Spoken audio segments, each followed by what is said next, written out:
રામ નારાયણ રામ. અમે બધા સૂર્યમાંથી આવ્યા છીએ. આપણી અંદર પણ એ જ તેજકણ હાજર છે. જેમ નદીમાં રેત હોય છે તેમ આપણી અંદર તેજકણ છૂટી પડેલા છે. તેજની સાધના એ જ આપણી એકમાત્ર સાધના છે.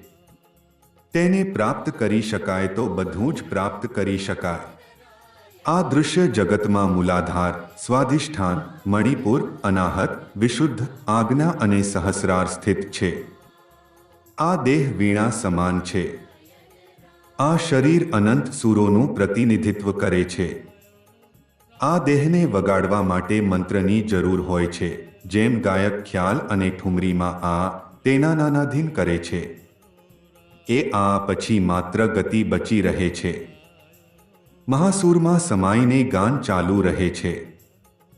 પછી જ્યારે નીચે ઉતરીએ છીએ ત્યારે એ જ સૂત્રને પકડી આગળ વધીએ છીએ.